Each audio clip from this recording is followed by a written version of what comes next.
আজকে শাশুড়ি মায়ের শরীরটা হঠাৎই খারাপ হয়ে গেছে।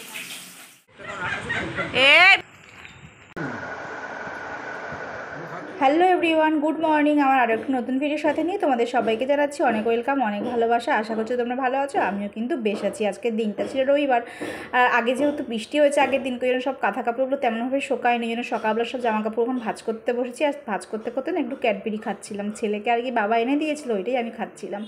ছেলে তো তেমন খেতে পারে না। আর তারপরে দেখো আজকে সকালে ব্রেকফাস্টে করেছিলাম ভাত ভাজা, যেহেতু আগের দিনকে মা বাড়ির থেকে বিরিয়ানি খেয়ে এসে জন্য রাতের ভাতগুলো ছিল ওটা দিয়ে ভাজা হয়ে গেছে। আর এখন মা সব রান্নার প্রিপারেশান নিয়ে নিয়েছে, সব সবজি টবজি কাটা হয়ে গেছে। পাঁচমেশালি তরকারি হবে, মাছের ঝোল হবে, চাটনি হবে, মাছের ডিম রয়েছে তার বড়া করবে, এইসব আর কি রান্নাবান্না সব করবে। আমি তাই একটু দেখে নিলাম যে কী কী মা রান্নাবান্না করছে আজকে। আর দেখো অনেকটাই প্রায় রান্নাবান্না হয়ে গেছে। এদিকে মাছ ভাজছে আর ওদিকে বসিয়েছে তরকারি, আর এদিকে দেখো তোমার ভাতও হয়ে গেছে। আর বলতে বলতে দেখো এই তরকারিটাও হয়ে গেছে। মা এখন মাছের ডিমের বড়াটা ভাজবে। আর মায়ের না আজকে শরীরটা অনেকখানি খারাপ করছিল, ওই জন্য মাকে বললাম থাক তুমি চলে যাও, মাছের ঝোলটা আমি করে ফেলছি। ওই জন্য দেখো মাছের ঝোলটা করতে এসে আমার গরমে ঘেমে নিয়ে অবস্থা কি হয়ে গেছে। আর দেখো অনেকটা বাসনও মাজা হয়ে গেছে, আর এখন মাছের ডিমের বড়া ভাজা হয়ে গেছে।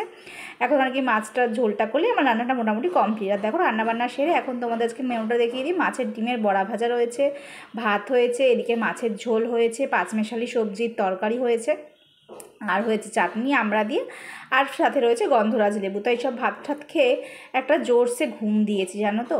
আর তারপরে সন্ধেবেলা উঠেই যে ঘুমের একদম নেশা কাটেনি, চোখ টোক ফুলিয়ে নিয়ে বসে আছি।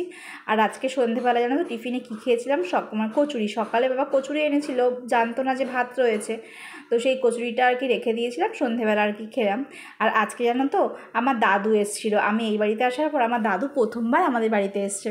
আসলে হলো আমার মা বাড়িতে বিপত্তারিণী পুজো, যেহেতু সামনেই তোমরা জানো বিপত্তারিণী পুজো আসছে, আর ওটা আমার মামার বাড়ির প্রতিষ্ঠিত পুজো, মানে আমার মামার বাড়ির কথা বলছি আমি।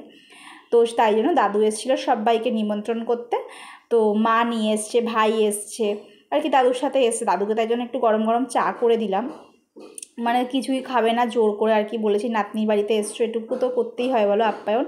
আর সবসময় তো মিষ্টি দিই, মিষ্টি আর দিনে আজকে একটু মাংসের চপ এনে দিয়েছিলাম, তো ওইটা দিয়ে আর কি একটু যতটুকু আমার সাধ্যের মধ্যে আমি আপ্যায়ন করেছি। তারপরে এই শ্বশুরমশাইয়ের সাথেই কথা বলছিল, তো ওনার সাথে কথা টথা বলে এখন আর কি উনি চলে যাবে, আর কি নেমন্তন্ন করলো।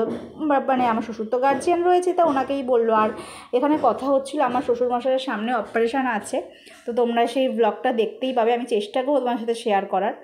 তো সেটা একদিন কথাবার্তা বলছিল যে উনি যেতে পারবে না। তারপরে দেখো এই যে নেমন্তন্ন করে উনি এখন চলে যাচ্ছে। আর আমার ছেলেকে বলছিল যাবে যাবে, ওরা কি সম্পর্কে বদদাদান হয়, তাই বলছে চলো নিয়ে যাই, মা বলছে চলো নিয়ে যাই তোমাকে। আর তারপরে দেখো ওরা চলে যাওয়ার পর আমি একটু যাচ্ছিলাম আমার বাড়ি, আর সে রাত্রেবেলা পড়ছিল বৃষ্টি, তাই জন্য আর ভিডিওটা কন্টিনিউ করিনি। তো আমার আজকের ভিডিওটা আমি এখানেই শেষ করে দিই। যদি ভিডিওটি ভালো লেগে থাকে অবশ্যই লাইক কমেন্ট শেয়ার আর পেজটি ফলো করে দেবে। Tata, bye bye, good night.